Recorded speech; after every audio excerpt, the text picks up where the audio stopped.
Chicken வந்து இந்த மாதிரி சூப்பராக பஞ்சுவோல பொரிச்சு எடுக்கலாம்.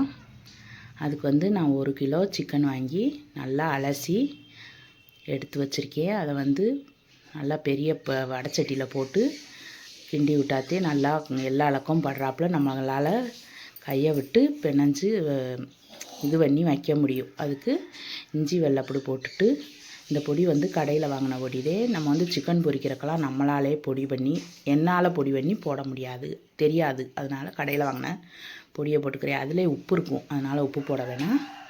இப்போ வந்து கொஞ்சம் சோள மாவும் போட்டுக்கிறணும், அப்போத்தே உதிராமல் இருக்கும் மசாலா. சோள மாவும் போட்டு நல்லா கையை விட்டு பிசைஞ்சு எடுத்து வச்சிடலாம். எடுத்து 10 நிமிஷம் ஊறட்டும். இது ஊறுறதுக்கு இடையில் தயவு செஞ்சு என்னோடய சேனலை சப்ஸ்கிரைப் பண்ணுங்கள்.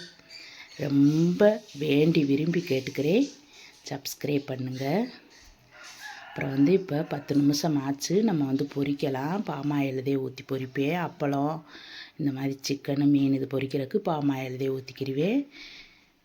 இப்போ வந்து கொஞ்சந்தே இருந்துச்சு, அதனால் 2 போட்டு பொரிக்கலாம். அவ்வளோதே இருந்துச்சு, இதிலே பொரித்து எடுத்துடலாம்.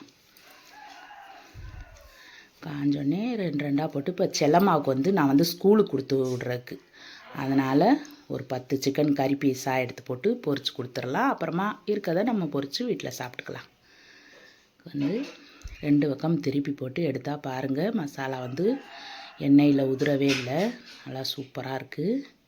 இந்த மாதிரி சுட சுட எல்லாம் வணிக்கி காலையில் சிக்கனை பொரித்து சாப்பிட்டா எப்படி இருக்கும், அந்த மாதிரி இன்றைக்கி நம்ம வீட்டில் சிக்கன் பொரிச்சாச்சு. கதவை திறந்தானே அப்படியே சில்லு சில்லு சில்லுன்னு காற்று வீட்டுக்குள்ளே வருது. அந்த காற்று